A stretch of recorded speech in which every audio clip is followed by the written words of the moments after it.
study, and play come together on a Windows 11 PC. And for a limited time, college students get The best of both worlds. Get the Unreal College Deal. Everything you need to study and play with select Windows 11 PCs. Eligible students get a year of Microsoft 365 Premium and a year of Xbox Game Pass Ultimate with a custom color Xbox wireless controller. Learn more at windows.com/student offer. While supplies last. Ends June 30th. Terms at aka.ms/collegepc. Expedia and Visit Scotland invite you to come step into centuries of history that await in Scotland. Castles steeped in legend walk along cobblestone streets. Come share the warmth of stories passed down through generations. This is a place with a past that is fully present today and all yours to explore. Plan your Scottish escape today at expedia.com/Visit Scotland.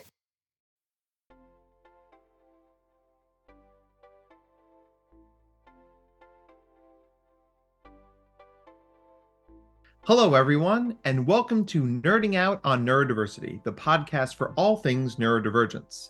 I'm Dr. Matt Zakreski, clinical psychologist and professional speaker, and I'm happy to be your host through the wild trails of the neurodivergent world. And I'm Jake Noonan, educational coach and humanities teacher, your co-host and producer, and I'm thrilled to help share the stories and the experiences of wonderful people in the world of neurodiversity.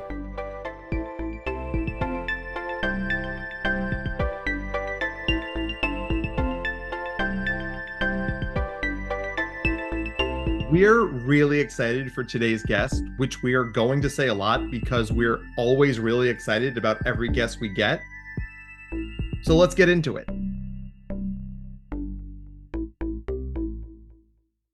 Hello, everyone. This is Dr. Matt checking in with you from the future. While we were recording this episode, you may remember from my social media posts that I was dealing with a lovely combination of Lyme disease and Bell's palsy. So my voice might sound a little strange. Thanks to the magic of Jake's editing, I'm going to sound as normal as possible. But if you have any trouble understanding it, it's not your computer, it's me.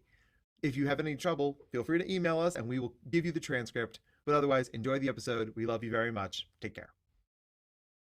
Hello, everyone, and welcome to another episode of Nerding Out on Neurodiversity. I'm your host, Dr. Matt Zakreski, clinical psychologist, professional speaker, published author, podcast host, wearer of many hats, and of course, with me as always is the Gragu to my Mandalorian, Mr. Jake Noonan. Say hi, Jake. Hey everybody, great as always to be here. I'm so glad that I get to be Baby Yoda. I just want to carry you around I'm really excited about that. Just put me in like a little space carrier the whole time. This is the way. It'd be perfect. Yeah. So, as anyone who's listened to me talk about this over the years, I'm a huge believer in camp. I think camp changes lives. Camp saved my life as a kid. So when I reconnected with Mike, our guest today, about Camp Pegasus, I was like, we got to have you on the show, man. Gracious enough to not only come on, but deal with like 9 reschedulings because life is crazy. So Mike, introduce yourself. Tell our listeners, what is it you do? Sure. Happy to share. Thanks for having me on. Pleasure to share with you and the community. So I am an art therapist. So as the master's degree in this specialized profession called art therapy, and I'm a licensed professional counselor in Pennsylvania. When I earned those degrees and those credentials, I wanted to save the world, and it's a mental health profession. 5 years into my career, the first kids with Asperger's syndrome started appearing in my office. I didn't know how to support them properly. There was no training in my grad program about how to support kids and that diagnosis really now is akin to like autism, like level 1. Mm-hmm. And so I did what scant training there was back in the day and took any suggested best practice, support methods, social skills training at the time, wove that into group art therapy experiences that I had been practicing for the previous 5 years, the first 5 years of my career. And then all of a sudden, a program was born. And I fell backwards into working with neurodivergent folks. I didn't know that was my eventual career course, but lo and behold, I spent the last 25 years just iterating, program development, trying to meet the needs of this population and discovering, along with the world, what their needs are, sort of in real time, and always striving to deliver like just best in world support, that really honors their differences, delivers love to a population that sorely needs it. And so the programs that I developed first was an after-school outpatient therapy program called the Art of Friendship. That's a social skills program. I still do individual therapy for a wide range of childhood mental health issues. But then this Art of Friendship really kind of took off. And the feedback from the community was, this is amazing. But the parents kept asking me questions about unique situations with their children. And that forced me constantly to evolve and develop the next strategy. And we started to get referrals from farther and farther reaches of the Philadelphia area. And we wound up over time opening 4 therapy offices, pretty much one in each county except for Bucks County, for the individual therapy and the Art of Friendship social skills program. After about 12, 13 years of this experience and really beginning to live with the concerns of this population, kid-wise and caregiver-wise, it was really clear that in the summers, my gang, my population were really struggling. A lot of our clients were getting kicked out of camps because the camps didn't know how to properly support them. And so there were meltdowns or there were power struggles, and their staff were either untrained or undertrained, or in some cases they were so young that they didn't have the life experience, I think, to really properly support them. And a second set of issues that really just started to stand out in 2009, 10, 11 was the number of kids that I was working with who were developing tremendous camp avoidance, camp anxiety. And so in the mornings, they were having these power struggles at home and meltdowns. No, don't send me to that awful place, And so, but their parents were like, it's camp, it's supposed to be fun. So after all that feedback and data, I was like, I just think that there's a real need in the summer for a program that understands and can support them properly. And oh, by the way, can help them develop social skills in this loving and accepting way. So we took our operating system from our social skills therapy model and then interwove that with fairly traditional day camp model. So there was sports, there was archery, computer play, but then, oh, by the way, we have art therapy, music therapy, free play, like a playroom where the kids were getting our brand of social skills sort of instruction and support. And we opened with 90 kids in the first summer in 2013, and we sort of averaged about 150 over the last, several years. So that's the history. And then post-pandemic, we right-sized. It was harder and harder to get enough real quality staff. And instead of offering an inferior and unsafe program, we downsized to a smaller version of the camp for now. And it's out of our offices in Haverford. And it's for ages 4 through 11. And we have 2 sessions of the camp, so to speak. There's a morning version for 4 to 8-year-olds, and then there's an afternoon program for 6 to 11-year-olds. So that's what I do. I mean, when I was getting started as a therapist, I was in Greater Philly, and I cannot tell you how many kids I sent to Art of Friendship. Like dozens, I'm sure. So, what you do works. And we don't want you to necessarily spill the secret sauce. But what do you think works about this approach? Traditionally neurodivergent kids have been very resistant to art and the specials in school because they're harder to master, they're less concrete. And yet you leaned into it and it's made sizable gains. So how is that working? Yeah. Insightful question. I appreciate that. It works because actually this program didn't come out of other therapies that were very behavioral. So my approach that I was leaning into before I even began knowing that I was working with neurodivergent kids was I work in an extremely child-centered way. And so when you're child-centered as a therapist, you're following a child's lead. So we've always, even before I started doing social skills groups, our therapy rooms have art materials and play materials, sports equipment, board games, and we would always follow kids' lead to their most comfortable channel of communication. And then that dissolves any resistance that a child has to therapy. If a therapist isn't planting a flag and saying, we're doing therapy this way, we're talking about this today, those are the things that kids oppose. So we've always told parents, so we've always been great at working with very resistant kids to therapy because we're so accommodating and we strive to meet them where they are. We follow their lead. They always would lead us to their individual needs, right? And their feelings and issues. So that was my individual therapy experience. And I developed such confidence in that because I saw the results and I saw, again, just the way that kids sometimes who had fired 2 and 3 therapists prior would come in, and I started to gain the confidence to parents that I could say, if you can get your child to the door, I can hook them. Or we in my practice, we can hook them and get them in. That was the beginning. And then so as I was, and I know that in this approach, in being very child-centered, once you're following a child's lead, the main ingredient is reflecting. The therapist verbally reflects what the child's doing. Well, lo and behold, so saying like, you know, you're banging that clay hard, like bang, bang, bang. Or they draw a picture and like, oh, there's like a bunny and a dragon. How's the bunny feel? Bunny, this child says, bunny's scared. I reflect, bunny feels scared. So there's all this verbal reflection. So then fast forward several years, now I have a group of kids in my treatment room for a social skills group, like the National early social skills groups. And what I learned about the needs of this population is that A, they have a hard time intuitively picking up the unwritten social rules and expectations, and they have a hard time inferring people's social cues, right? Reading social cues, but they're brilliant at learning with direct instruction. And so if you can present social ideas or social concepts in a really clear and concrete way, and we make it very fun and funny with a lot of catchphrases like if we're talking about flexibility, it's the bendy flexible tree versus the angry oak tree. There's stories and characters.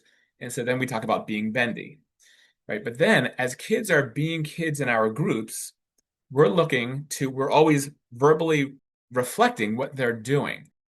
We found that it actually doesn't matter what a child does in therapy, as long as they're with other kids, immediately it's social. So after we do the structured part of a group where there's direct instruction and a social skill or a social awareness, and we do a little sort of structured conversation practice around either what they did this past weekend, verbal check-ins, or for some kids, some groups that need art as a structure, they can create something and then they can talk about it for conversation practice. The third part of our group, where kids have the most fun, and I think this is where we get the biggest buy-in, is they get to choose. So we release them from the table, and it's sort of like open room time, and then they have to figure it out. So some groups might need a little more structure than that, but for the most part, our default is free play, or for older kids, teenagers, unstructured hangout time. And so then we teach them, well, how do you organize that? Well, there's language that you have to use, to organize. What do you want to do? What do you want to do? Listening to other people's ideas. So it's really very lifelike. It's very naturalistic. And with all that agency and control that the kids get, they're choosing their most comfortable, the most fun things that they can do. And then they create it together, which is actually what friendship is. You're co-creating. And I think that's a part of the magic, is the fact that we give the kids all this agency and we respect their choices. And we're not trying to tell them what to be or how to be.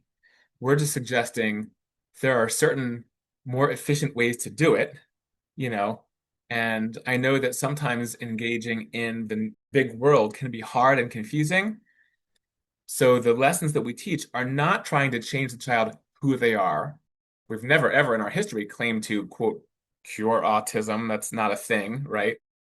But we acknowledge that doing life and doing social is hard and stressful and causes anxiety for our gang, for our population. And so we happen to have some code breakers. And that's what that's how we frame our social lessons. We're helping you bridge this gap between the neurodivergent thinking that doesn't intuitively sort of get how to engage comfortably, and then leads to a lot of negative feedback and rejection and things like that. So a broad answer to a narrow question, I think. Was that okay? It was spectacular. Okay. You said all the things that I think are the most important for meeting the needs of this population, right? Being client-driven, being student-centered, being flexible, and then being real. no kid I know wants to know how to navigate asking for a raise when you're 27. Right. Hanging out with your friends, that's a thing kids need to know how to do. Mm-hmm. And if you listen to this podcast before, you know I am often saying, like, school has squeezed all of the free time out of school. Yeah. So kids are getting those reps on the playground, before school, on the bus. So, like, we have to get them the skills now. So, what are the biggest challenges you see in kids developing those kind of social skills? Yeah. So, I mean, actually, the pandemic taught me, or at least strongly reminded me, that social skills are for everyone, right? Mm-hmm. The human world of interaction, navigating anyone's day, is social. So social is not just, a play date. It's not some narrow thing. It's being in society, right? It's living and being in this complex social construct that people have kind of non-verbally created. So everyone needs social, and challenges that I've observed writ large is that all those places where a lot of the soft skills are taught and practiced have been taken out of the school day. For one thing, even fewer gym classes, less with the arts, a lot of less opportunities for creativity. So schools, in a way, due to a lot of pressure, I think, sort of systemically and even politically, have turned kids into school is kind of like a learning factory, right? Mm-hmm. And like let's deliver information. But I know that, I've been in some presentations where I've heard from the business community, and they say that the biggest challenge in hiring is that many to most people who are young people who are coming out of schools nowadays actually are weaker in the soft skills, all the interpersonal stuff. Mm-hmm. So to answer your question, I think that everyone needs social skills. And it turns out, as I've been, continuing to learn and be a part of different, autism conferences, and 2 years ago, I went to an autism summit, and the theme across just about every speaker was, what's good for autistic people or neurodivergent people is good for everyone, Yes. right? So when we create supports like visual schedules on the wall, yes, a lot of that was instituted originally because it benefits people on the spectrum or people who are neurodivergent. But then, hey, guess what? Everyone can use it. When we teach executive functioning skills and color coding and creating, organizations for learning, that helps everyone. And I think some schools and some districts, but it's very inconsistent and pretty spotty, have become aware of the importance of teaching and focusing on SEL, social emotional learning. And there are some canned curriculums that have been studied, and I think that they're good and fine. I think that sometimes they're dry. The originators of them, the creators, were, I think, original and creative, but then by the time it goes through iterations and then it winds up packaged and then it's at a school, it's delivered by people who are learning it, cold to teach it. So it can be hard. So I think getting people to educators to really understand and wrap their minds around the heart of socialization is one thing. It's more than just I statements and, being flexible, although that's essential. But there are certain concepts that I promote in my programs and when I do consultations. I'm now a consultant with school systems and with summer camp industry. So a foundational concept, for instance, that we teach in all of our programs, I teach to schools, parents, families, everyone who will listen, is what I call the team for fun.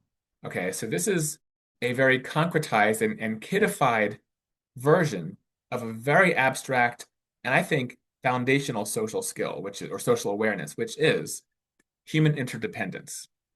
And so for kids, the way we teach it is in a group of kids, young kids, I'll say, hey, raise your hand if you like fun, if you want fun. And you'll see all the hands go up in the room. So I say, look around, everyone, look around. You all want fun, yes? Okay. But now, new question, does everyone get their fun the same way? No. So different people have different minds. Like you might have different interests than the other person. Is that okay?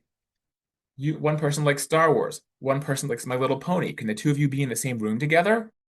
Do you have to bash it? Oh, well, Little Pony's for babies. Star Wars is for nerds. Then you're insulting what's in people's minds when you're critical of other people's ideas. So this team for fun concept is everyone wants fun, and that's kid code for feeling good, feeling comfortable in an interaction. And then we teach kids that there's an unspoken agreement that holds together all relationships, every interaction.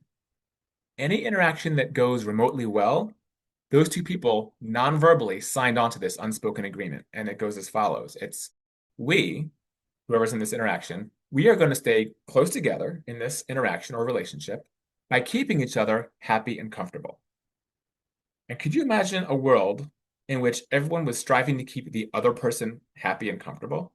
That's a real idealistic version of the world. Yep. But that's what we're actually selling and preaching, that everyone wants to feel good. You do. Jake, you're counting on Dr. Matt to keep you happy and comfy in all of your interactions. And Dr. Matt, you're counting on Jake to keep you happy and comfy in all your interactions. And your relationship breaks down if either of you violates that contract, that agreement. So this applies to marital relationships, friendships, government. When your government is working, they're on the Team for Fun agreement. They've signed on to that. There are 2 jobs on the Team for Fun that we teach. And these are things that the SEL programs are not teaching. So I'm glad to have this opportunity to blast it out to your listening audience, which is there are 2 jobs on this Team for Fun. So job number 1 is half the time you're working to meet your own needs, right? To keep yourself calm and happy. And so you're trying to get your needs met. And that's okay, right? It's okay to get your needs met. You don't always have to defer to other people and be accommodating. Sometimes you get your needs met. But the other half of the time, job 2 is you're trying to keep the other person or the group happy and comfy. And we oscillate between these 2 roles all day long, all lifelong. So I'm going to assert my needs. I'm going to use my assertiveness skills to say, like, I need this, I need that, right? And then I hope the other person can accommodate me. And they think, okay, I'll try to do what you want to do. I'm going to try to help you get what you need. But then, of course, they're counting on me to do the same. So these 2 jobs, let's all practice them. Half the time, assert your needs kindly. And the other half of the time, try to flex your behavior to keep other people happy and calm and meet their needs. So these are the things I think that are big challenges. That's a challenge 1 that I experience in the world is sometimes social skills can start to become like mechanical. If you take the heart out of it, it's like an IKEA, instruction manual. First do step 1, step 2, step 3. But it's the why we're doing it that is missing. What is the heart of it? Relationship building, kindness, working together well. So that's one part of it. And the second big challenge that I'm deeply concerned about, and I preach everywhere that I can, is certainly for my neurodivergent clients and campers, they find themselves in real negative cycles, negative feedback loops with the world because of some defaults. This is the mainstream world, let's call it the neurotypical world, and just, these are sort of social constructs, but they're useful for this conversation. So the neurotypical world is made up sort of the majority of thinkers, of processors. So the mainstream person has this sort of what I would call neutral brain wiring. And it's similar enough to each other that they have this ability to infer social rules that my neurodivergent clients are weaker at. And so they've, in unspoken fashion, created all these expectations of the neurotypical world, which is just the world that we live in, because that's the majority. So, but neurotypical people are really kind of blind to the fact that other people process differently. They expect everyone to process in the same way. And so as soon as someone processes differently, all of a sudden that person, there are certain words for this difference. So that people might say, oh, that's weird, or that's disruptive. So there are all these negative, judgy words for different thinkers and processors. And there's the neurodivergent folks that I work with. And the neurodivergent folks just want to have a great day themselves. They're trying to engage in this world that they don't have the owner's manual for. So they're kind of knocking on the door, but they don't have the key. So they're striving and doing it, doing their best every day. And the messages that they get from the neurotypical folks who are not aware that they're doing it, I'm saying, so this is not on purpose. I am not downing or insulting the neurotypical person. This is accidental and unwitting until this conversation. So think of a teacher and who is saying, okay, that was inappropriate, say you're sorry. Inappropriate, back in your seat. Johnny, get back in your seat. Back in your seat, get back in your seat. So all of this very perpendicular sort of confrontational correction. So that's a negative cycle. So when kids are neurodivergent and they have a hard time learning from their mistakes, or their wiring keeps them repeating certain things because of their sensory experience or whatever, and then they keep getting these messages, you're wrong, you're off, you're off, you're off, incorrect, incorrect, it chips away at their self-esteem. And so a lot of the kids that by the time they come to me as a clinician, they're really struggling emotionally. They have very low confidence and high anxiety because they're like, I can't do it. Why can't I do it? I want to do social. I want to be present. I want to do this. And it's so hard. So they get a lot of this kind of response. And then from peers, they might also, sort of the mainstream neurotypical peer group might, again, unwittingly give messages of like, stop, cut it out, cut it out. Why are you doing that? Stop. That's so weird. You're bothering me. So again, sort of chipping away at that. Or conversely, for the kids who are neurodivergent, who are a little bit more, it's called internalizers. So they're not actor-outers, but they might withdraw because of anxiety. So they get quiet, right? So they withdraw. And they're also in a negative feedback loop because they withdraw and then people don't try to draw them out. They're like, they might be invisible or they might not be seen or feel seen or heard. So that's another form of this sort of negative cycle. And this, I think, is the important message that anyone who kind of specializes in or works in the neurodivergent world, we need to be advocates and get this message out that they might process differently, but different doesn't mean bad. So this idea of constantly correcting behavior, that comes from a very, very old school, almost like 19th century model, 19th, early 20th century model of control and containment, right? So it's like, sit down, be quiet. We want our kids to sit down, be quiet, focus, and learn your studies. So that's control and containment versus the real approach that this population needs begins with compassion, understanding and acceptance that they think differently, and different doesn't mean bad. And then from that platform, we can have more of a coaching and educational model, viewing any social miscue or misunderstanding as an opportunity for them to learn, to understand. Like, actually, oh, do you know what happened there? Actually, your classmate was thinking this. They wanted this. Were you aware of that? My lovely, client on the spectrum goes, oh, no, I didn't know that. Innocent mistake, whatever it was. And then they go, oh, so next time, what could you do differently in this similar situation? And that's social learning. So it's not punitive. It's not grinding their self-esteem to a pulp.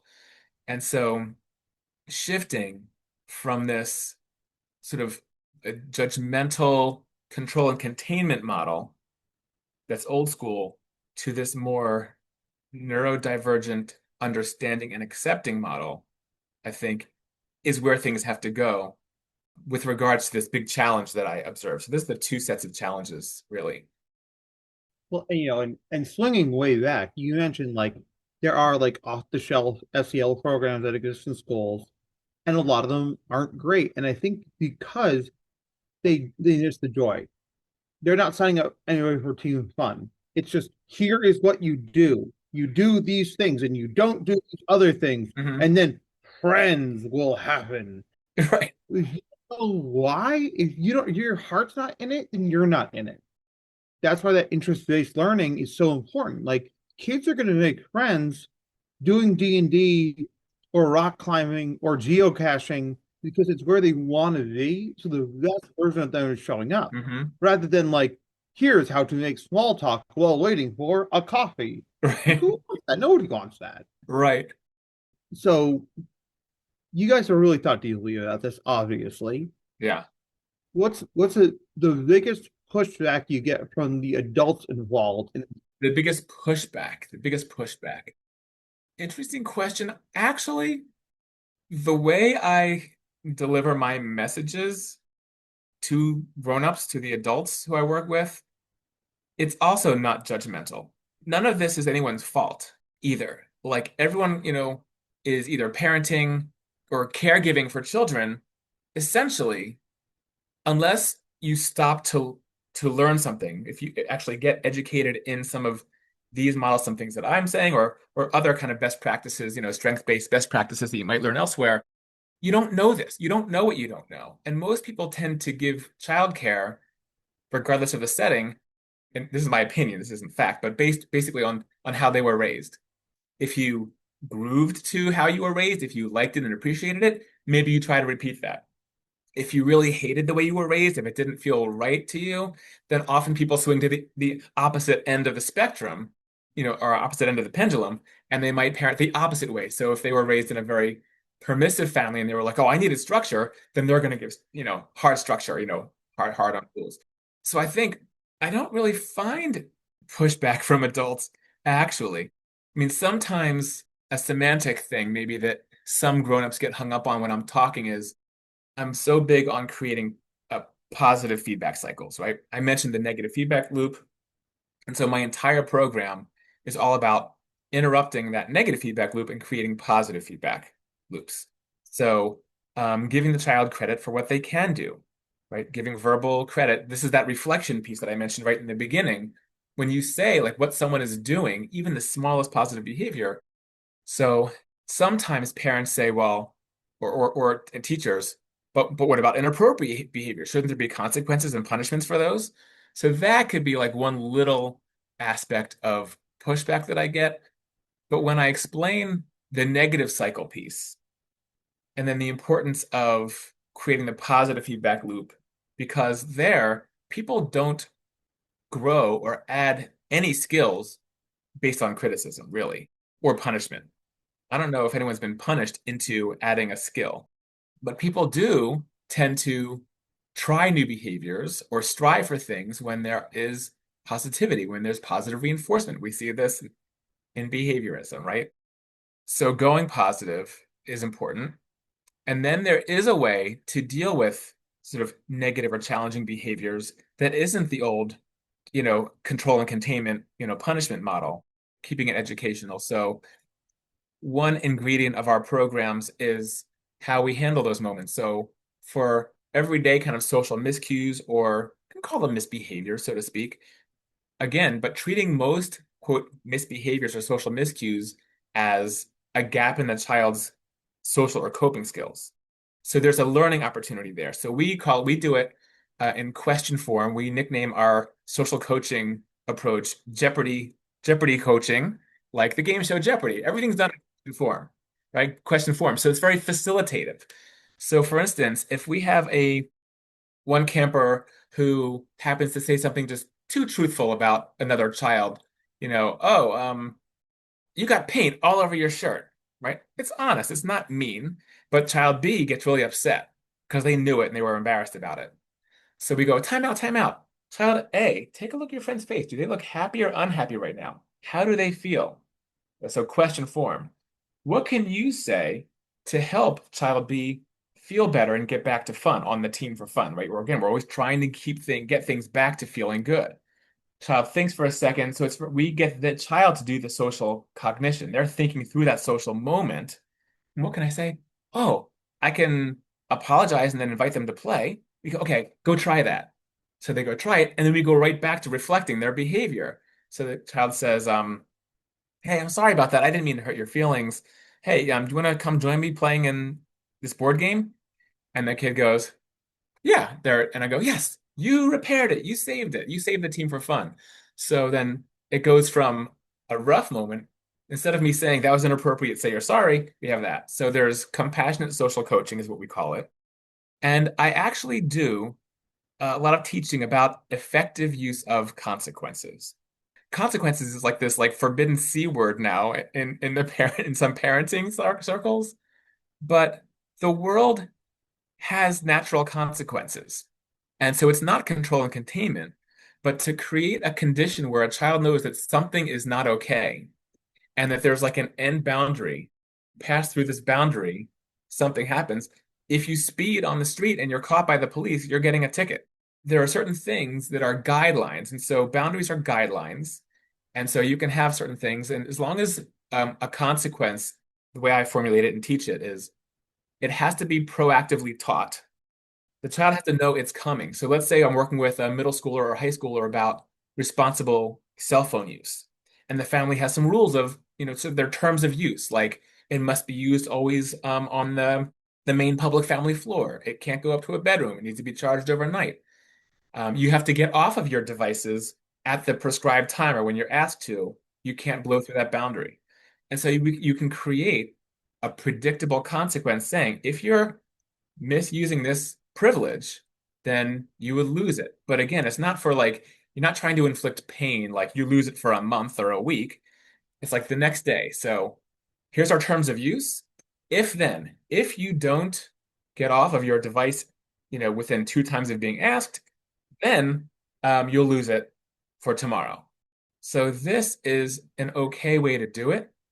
It's teaching something, and all children, regardless, neurotypical, neurodivergent, sometimes need to bump into a boundary, a consequence a couple of times, and they go, oh, like they do it once and they lose their phone and they go, parents, you're so mean, and the parent says, well, it's your choice. You decide. If this is a part of the teaching about agency also, you decide if you get the consequence, sort of flipping the script. It's not me being mean. So the child might need to bump into it again. And the third time they bump into the consequence, they lose their phone, they're like, oh, okay, I get it. I need to follow the rules. And from then on, they're golden. So a boundary is like a wall of a house. It contains. Anyway, so that I think all that spiel that I just said is sort of circumventing some of the pushback, because parents are like, what? You're only positive? You don't deal with misbehaviors or irresponsible behavior? No, you absolutely can, but in a really strategic way. And we're not applying consequences out of anger, right? Or reactively, like angrily. Again, it's strategic. It's known to the child. This is the policy. Try to avoid it. I think the most interesting thing about that, like coming from a humanities teaching perspective, is how much critical thinking is lacking in the world right now, and how much critical thinking, like education and awareness, happens in those kinds of places, where it's like, we're at a camp together, we're hanging out, we're dealing with these questions, we're butting heads and we're fighting. It's like, hold on, let's talk it through. Let's figure out, like, why are you fighting? What's going on? How are you feeling? How's this other person feeling? And then rather than just having the consequences, or like oh, you did the thing, here's what happens now, it's the whys. Like, why is that happening? Why is this the consequence? Why did you choose that consequence? Why did I choose that consequence? And it really puts that ownership back on the student to really help them become actual critical thinkers. Yeah. And back to the teaching model, you're teaching a very critical, so I mentioned the words if then. Social cause and effect is another big cognitive gap across many neurodivergent kids, across diagnoses. Social cause and effect is my behavior causes a reaction in someone else or the environment. There's a connective piece of thinking that's often weaker in this population. As an example, a challenge that comes out of that, there's one client that I worked with. They were doing that play hangout time in our social skills group. And he said, hey, I want to play with Beyblades. You pull a ripcord and these little blades spin. And the other kids didn't want to do it that day. And the other kids, everyone used their words. And the 3 other kids in the group said, we all wanted to play this board game. The child who wanted to do Beyblades turned to them and he was like, you're all jerks. Worst language. You're all jerks. You're the worst. I hate you. We're not friends. You're mean. And so then they didn't want to play with him that day because he really, because eventually he calmed down and headed towards them. And they're like, we don't want to play with you. Like, go away. Leave us alone. And he was like, you're mean. You're mean. You're mean. You're all bullies. You're ganging up on me. And so we did a little pause. We did if then. So yes, I know what they said wasn't nice. We're going to talk about that in a second. But do you know how come they didn't want to play with you? Because usually this group plays beautifully together. Because you were saying things that said they were mean. You forgot that they're a team for fun. And another critical social lesson is theory of mind, that different people have different minds and different interests. I mentioned that earlier. And he forgot that. So he got really angry that they had different minds, and they just wanted something different. And so he got angry about that. So next time, let's plan this out.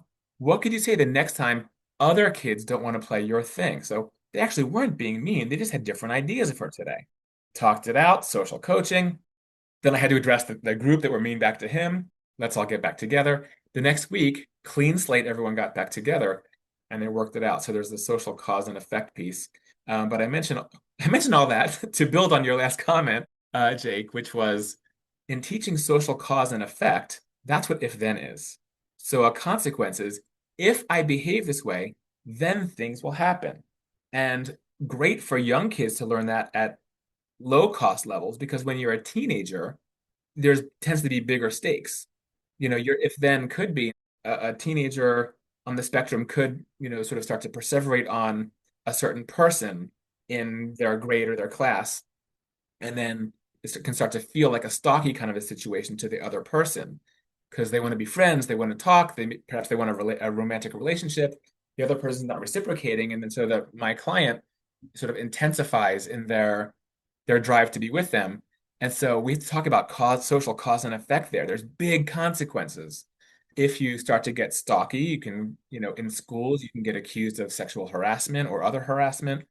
Whereas, so starting with kids when they're young, preschool, elementary school, and they discover that there's action, reaction, and consequences, you're seeding, planting seeds of this conversation for later when there's actually really big risks and a lot to lose. I think that fits really nicely into the consequences over punishment model that you're talking about before. Like there are real world consequences for behaving in an unexpected way. Those consequences get larger the older you get. Let's teach you how to deal with it and how to see it now. Mistakes are relatively low. Not trying to scare the kids out like, oh, if you talk to a girl too many times, she'll arrest you for stalking her. Right. That's too black and white, too black and white. But actions have no consequences when you're an adult, which is also not true. Right. We're trying to honor the realistic experience of these kids. So I think that's really great. And we are big believers of the idea of universal design here on this podcast. This is it taken to its logical extreme. The things that benefit neurodivergent kids help all kids. So if all kids have shared language, and we don't just assume all kids just magically get social skills, and we raise the floor, which raises everybody's ceiling. Right. Yeah, absolutely. And, if humbly speaking, if everyone in the world practiced the team for fun concept, and we're, which we teach, very explicitly to like my neurodivergent clients, but if neurotypical people are mistreating each other, yeah, it happens all the time. They're not a team for fun. Like, so everyone, really needs to get on the team for fun is the moral of the story. Just a global team for fun. Yes. In fact, I'll do a quick plug. I wrote one book, which has to do with like my operating system, which has to do with creating the positive cycles and compassionate social coaching. That's called the Social Emotional Guidebook. And I have another book about my social skills curriculum that I have in the works. It's about at least a third finished at this point. But I have in mind a vision or a dream of writing more like not a niche book for this population, but for a New York Times bestseller that has to do with converting all of this team for fun stuff into adults and creating a movement, Do it. It's in the queue. It's back here. It's in this brain cell back here in the back of my mind. I've wanted to do it for a long time. I've got other fish in the frying pan, in the fryer. I'm hoping that my life will be long enough that I'll get to everything. It'll happen. I'm putting it out there in the universe. That's right. Also, maybe like put a little flag on that brain cell just so we don't lose it. Because we're going to need to know. Oh, not to worry. It's firmly there with some flashing light. It's a real passionate interest of mine. I'm hoping to get to it, actually. Yeah. Well, then we know what's coming next for you. And what is the summer going to look like this summer? Like you said, you guys right-sized a little bit. Like, yes. Like, what does your standard summer day look like? Great, yeah. So at Camp Pegasus, I mentioned we have 2 half-day programs. The morning set is the younger set. It's like 4 to 8 year olds, but they have a similar structure and flow throughout the day. Everyone arrives, and we launch the day as a community. We build community and build a sense of belonging by doing a community meeting that launches and ends the day. So we have the structure of these book-ended community meetings. The opening one involves there's a ritual reading of some basic social expectations, follow grown-ups directions, let's keep safe bodies, use your words, like, so a lot of these kind of things. So we always do a ritual reading of the rules. The afternoon program for older kids has a little more sophisticated rules with more advanced language, and we have this camp anthem that we sing. It establishes that we are a team for fun, and it has this call and response. Each group gets to respond with some cheer that represents their group that they co-create. So it's just community building, and there's also a ritual aspect of this. This is how the day starts. The kids know what to expect every day, and so that decreases anxiety, right? So the day isn't varied every day. There's this ritual. And then the kids every day does have the same schedule, and the kids rotate through art therapy, a music therapy group, free play with our brand of coaching, the positivity and the compassionate social coaching. And then there's a dedicated period for direct instruction in our Team for Fun social skills curriculum. And there's a snack and bathroom break smack in the middle of those 4 periods. Each period is short attention span theater. It's 32 to 33 minutes long. So, no single period lasts so long that someone's going to start to get itchy and agitated and lose it. So we really try to keep everyone engaged. That's a feature of the program. And then throughout, the through line is the positive cycles, the targeted, we call it TPR, targeted positive reflection is our term for what we do. The coaching, we also have a real emphasis on self-regulation. There is a dedicated soothing, calm down sort of sensory space. Every child is invited to go there as needed. And so everyone has an out. In fact, we gamify coping and self-regulation. So we have this little laminated card, or multiple cards in every room, and it's called an escape card. And any camper can play an escape card, and the whole program is gamified. So when kids are doing any positive social moment, while we're giving this targeted positive reflection, kids can also earn tokens towards prizes. And so everything is gamified. So you can get bonus chips. So the height of coping is if an individual self-observes, if they have self-awareness, and they recognize, like, oh, my body's getting tense. And if they raise their hand, or if they just call out, I need a break, like, yes, bonus chips for you. Recognition, recognizing it, and then taking your break. And then they get bonus chips for returning to the group as well. Like, yeah, you're back. You calmed yourself down. You did it. So we're gamifying that, and we're emphasizing that. And the cool thing about doing this in a group format, which I left out a minute ago, or thus far, is that when we do this targeted positive reflection in a group format, like, so let's say Sam says, I need a break, and he goes and takes a break. We give, great job taking that break, chips for you, right? Bonus chips, bonus points. The other kids in the group are seeing and hearing, oh, he got that. That's a desirable thing. I'm going to think just a little harder about my own regulation. And so we're again sort of floating all social boats. Everyone's thinking just a little harder about what they're doing socially. And so that's another feature, sort of the 4th ingredient. So direct instruction, positive cycles, compassionate coaching, and then this emphasis on self-regulation is really our 4 main ingredients in the program. That's in the book that I mentioned. So that's really what the program looks like. And then after those almost 3 hours, we regroup together as a community. The kids are counting their points. They're picking prizes out of their prize boxes. And so it's very additive. Every child, even if they had a difficult moment, is leaving with some kind of prize for all their social efforts. And then we conclude with a singing of a goodbye song that summarizes the day. There's a call and response part, and every camper has an opportunity to call out some memory that they have from the day, something positive, hopefully. Some kids go, I hate this place, and that's okay too, if they had a rough day. But the next day they're back at it and they love this place. And so that's sort of the arc of the day. So it's 3 hours of camper time is what the program is now. It's no longer a full day program.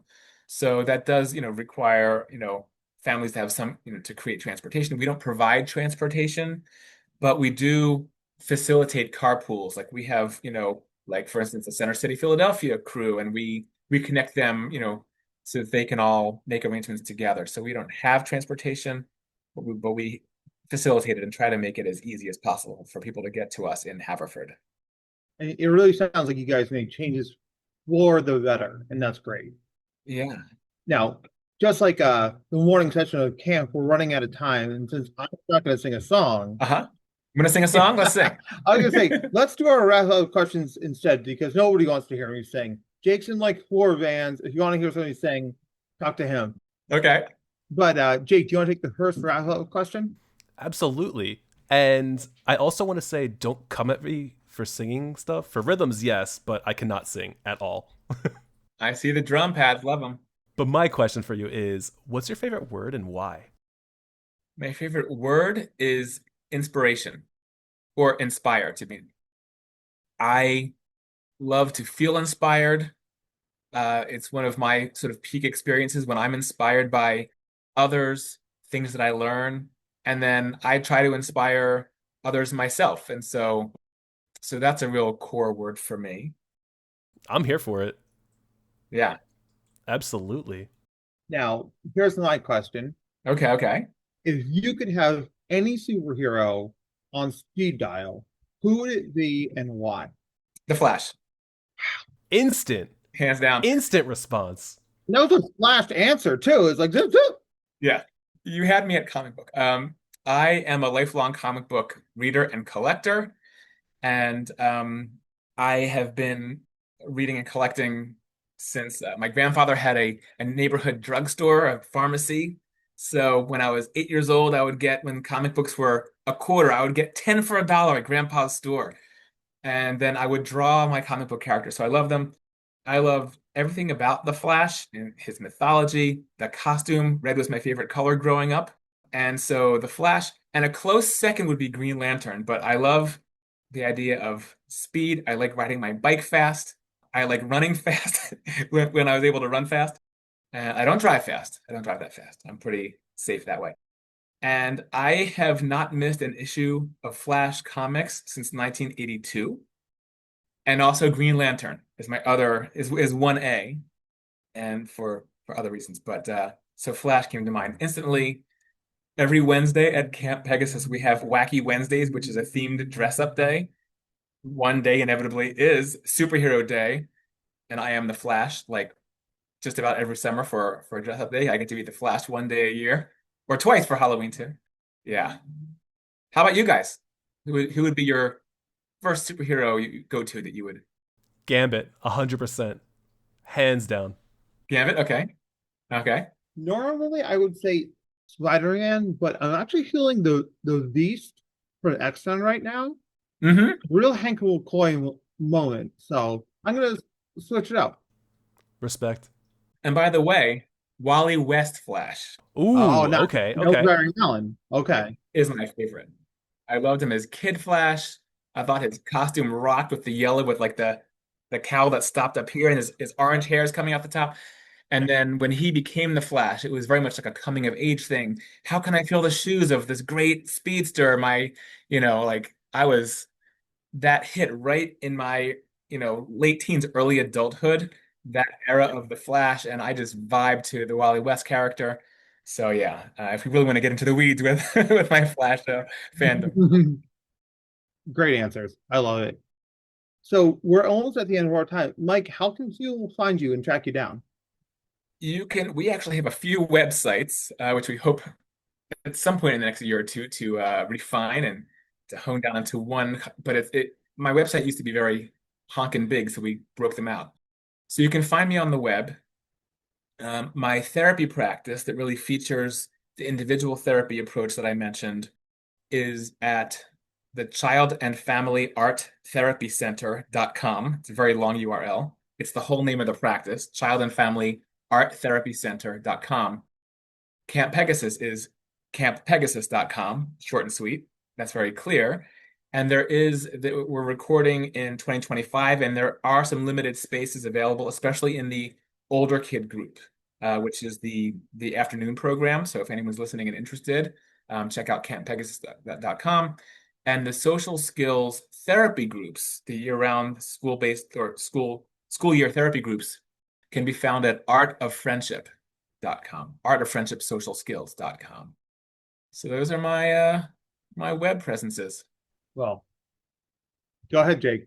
I was just going to say, all that's going to be in the show notes, so anybody listening can find every single link in there. That is awesome. This was a great experience. Very fun. Thank you for having me. Thanks for being here. I mean, you're so easy to talk to. You lay this out so clearly. People will genuinely improve their lives for this. So it's an honor to elevate this message. Yeah. Thank you so much. This was wonderful. Well, that's a great thing to send us out on. So thank you, everybody, for trusting us with your time. For everybody here at Nerding Out at Neurodiversity, have a great day. Keep learning and enjoying life, and go Team Fun. We're all about Team Fun. Jake, anything else you want to add? Just to have a great day, enjoy anything you get up to, and I definitely think that I'm having Dr. Matt and Dr. Fogel on my team for fun. Team Fun! Fun team! All right. Bye, everybody. Take care, guys. Nerding Out on Neurodiversity is brought to you by Dr. Matt Zakreski and the team at the Neurodiversity Collective. To learn more about the Neurodiversity Collective or to be a guest on the podcast, please visit our website at www.theneurodiversitycollective.com/podcast. Audio and production by Jake Noonan. Show your support by subscribing, leaving a 5-star review, and telling your friends about us. Our Instagram and social media handles are at #NoonPodcast, NOON podcast. Your support is appreciated and keeps us going. All discussions presented on this podcast are strictly for informational purposes, awareness, and understanding. The advice presented is not and should not be considered to be therapeutic in nature. If you have any mental health questions, please contact your provider. All rights reserved.